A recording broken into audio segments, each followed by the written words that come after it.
and welcome to Rose Red Homestead's Micro Moment Monday, where we have tips and hints, and it's not a very long video usually. I don't think today's will be as well. Today's video is all about the three things that we focus on: self-reliance, food security, and emergency preparedness. This week, we will have the first day of summer, and with summer comes what a lot of people feel is the canning season or the food preservation season. It's the season where we plant our gardens, things start to grow, produce drops in price in the grocery stores because of its abundance. Many of us spend a lot of hours over the summer in food preservation. I can year-round. I preserve food year-round. Anytime there's a good sale on food, it doesn't matter what time of the year or what month it is, I will just do it, and we pretty much run year-round. It's also a time to go through what we have preserved and see if anything is reaching is well beyond its peak as far as taste and nutrition is concerned. I do have some peaches that I canned in 2016 that have turned brown and are not appetizing, and they taste a little funny. So even though I have used 5-year-old peaches before, these I am going to discard and recycle those jars, putting something else in them. So it's a good time for us to think about food storage. Now that we are in canning season, our bookstore sale for this month is going to be on our 2 courses, on our water bath canning basics course and our pressure canning step-by-step course. For 7 days, 8 a.m. on June 24th to 5 p.m. on June 30th, these courses will both be $39 instead of $49, so that's a $10 savings. And it would be a great time if you've thought about taking these courses. These are both self-paced. You can sign up for the course and take as long as you want to finish the course. Just don't forget your login. Write it down and keep it in a safe place so that you can continue to access it. We have had people that have had accidents or family issues that they've had to stop the course for a while, and then they come back 4 months, 5 months later and can't remember how to log in. You can sign up for these courses, one or both, starting on the 24th of June and save $10 per course. So it would be a good time to increase your knowledge about water bath canning and pressure canning. The courses are all self-paced. There are individual lessons, there are videos, there are questions for you to answer, there's a little workbook for you to download, but you can do that all on your own. And then you respond to questions and people can add comments to what you've said. I will sometimes go in and make a few comments myself. Today I'm going to talk about vacuum sealing. There are 2 really good ways to preserve dry foods, and that would include things like cornmeal, which is less than 10% moisture, or dehydrated foods like this celery, which after it comes out of my dehydrator or my freeze dryer, whichever I've chosen to do, this happens to be dehydrated, it also is less than 10% moisture. Those foods, once they are vacuum sealed, will keep for a really long time. The cornmeal will keep longer than the celery. This celery was March of 22, and as you can see, it's fading. It's still good, but it's reaching the end of its life as well. You can count on dehydrated foods like this lasting for at least a year, but the trick to good use is to use it, rotate through it, and then keep replenishing your stock with fresh food. The 2 ways of preserving these kinds of food are either by dropping an oxygen absorber in or by vacuum sealing. And my go-to way is vacuum sealing.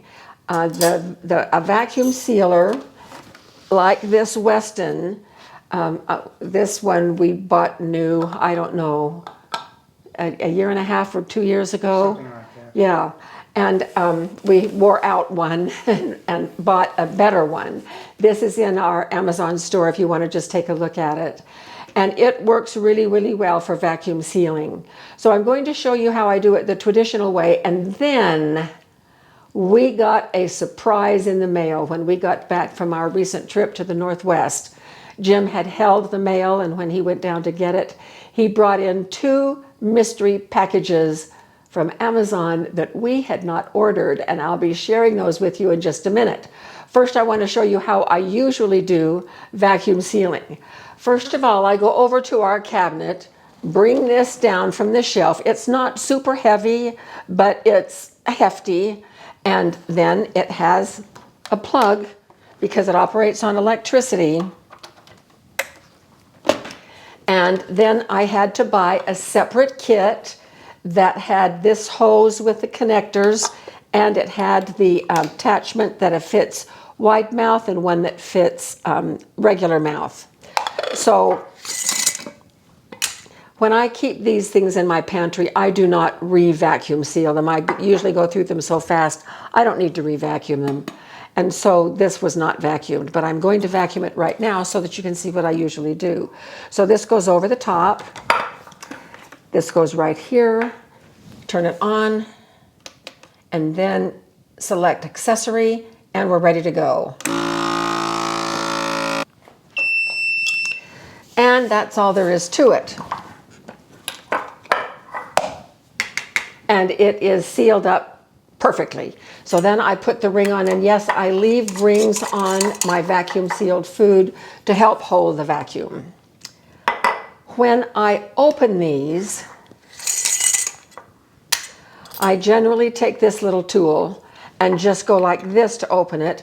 It leaves a little indentation, and you can see one indentation right there.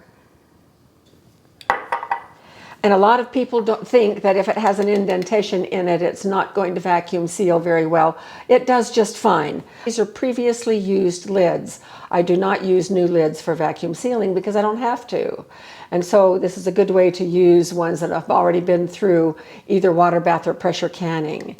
I don't mind those little dimples, but I have shown before a good trick to not do that is to just put a dime or any coin, and then when you open it, you center the force point right over the coin so that the force is distributed across the coin instead of coming down on that one area, and then you're dimple free when you're done. And so it's okay. It works just fine this way. I've done it this way for years for vacuum sealing. And a lot of people, including me, with this particular setup, have had trouble using the regular mouth attachment because it doesn't seal. And what I do to help alleviate that problem, I take a second lid, turn it upside down, and put it right there. And then put this over the top. And just having that little extra spacer in there seems to eliminate the problem.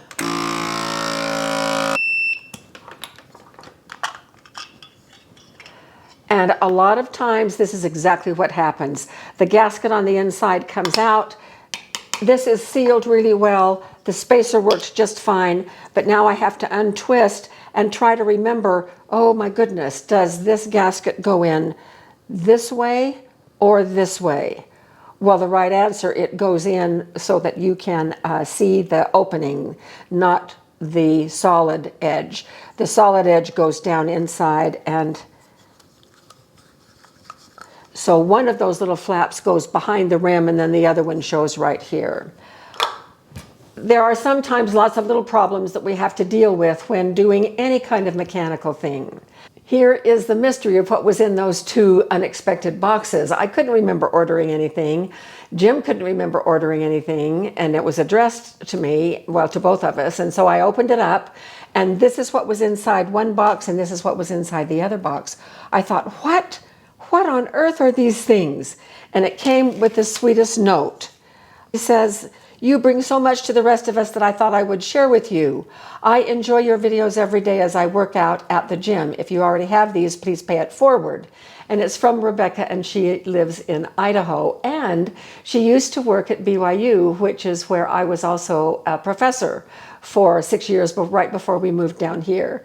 So Rebecca, how sweet and thoughtful, and how you ever found our address, I don't know. We try to keep that confidential, but you were sleuthing it in some way or other to find it, and what a lovely surprise this was. So I can hardly wait to try them out. This is amazing. What comes in the box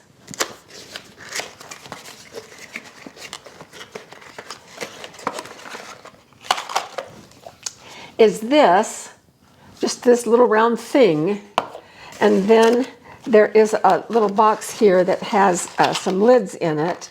They sent 3 wide mouth lids and 3 regular mouth lids, and a charging cord like a phone. And you would plug this into your computer with this USB, or most of us have a lot of plugs, electrical plugs that have USB that you poke this in and then you can charge it. So this is battery operated, and it is a vacuum sealer. I couldn't believe it. So I'm going to show you how it works. Here's the on-off button right here. Here's the charging place, and then here is the screen. If you press the button and hold it, what comes up on the screen is the percent charge that it's still holding.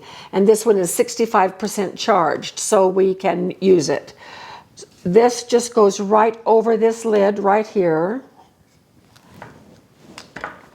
until you can't push it in anymore. And then that's all there is to it. Now, it doesn't automatically stop. You sort of have to figure out when it's been enough time. Usually I'm finding that it's about 20 to 30 seconds for it to do its thing. When I was doing jars with nothing in them, it was about 45 seconds before I got a good seal. So that's 30 seconds coming up. Let's see if it's done. So I'm going to turn it off, pull it up. Wow. And you can tell that it's a really good seal. And so that's how to do a regular mouth. To do a wide mouth, you simply twist right here. There are little red marks here. And pull this part off, and there you have your wide mouth vacuum sealer. Same procedure.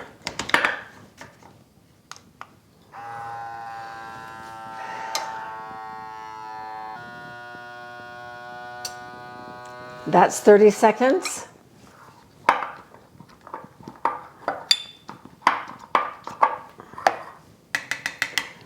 Wowie wow, that is so fun. And this is so much easier to use than my other machine.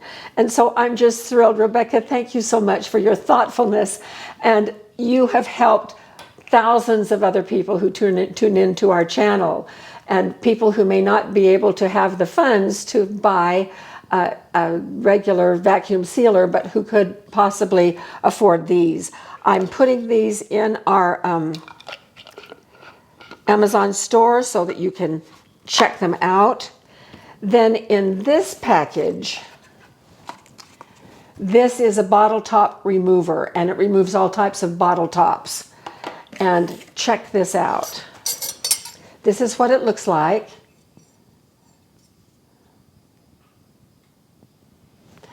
And this little bump right here goes under the lid, and then the claw, look how easy that was.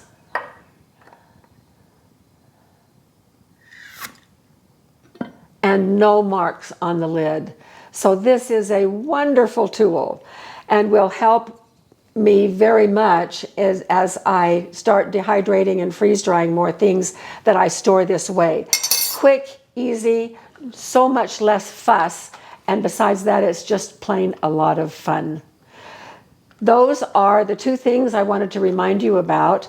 2 brand new gadgets, which I love gadgets, of course, and then to remind you about the sale on both of our canning courses. Hope this has been helpful, and we will see you next week. And Rebecca, thank you, thank you, thank you again. You are so thoughtful. We'll see you again for another video.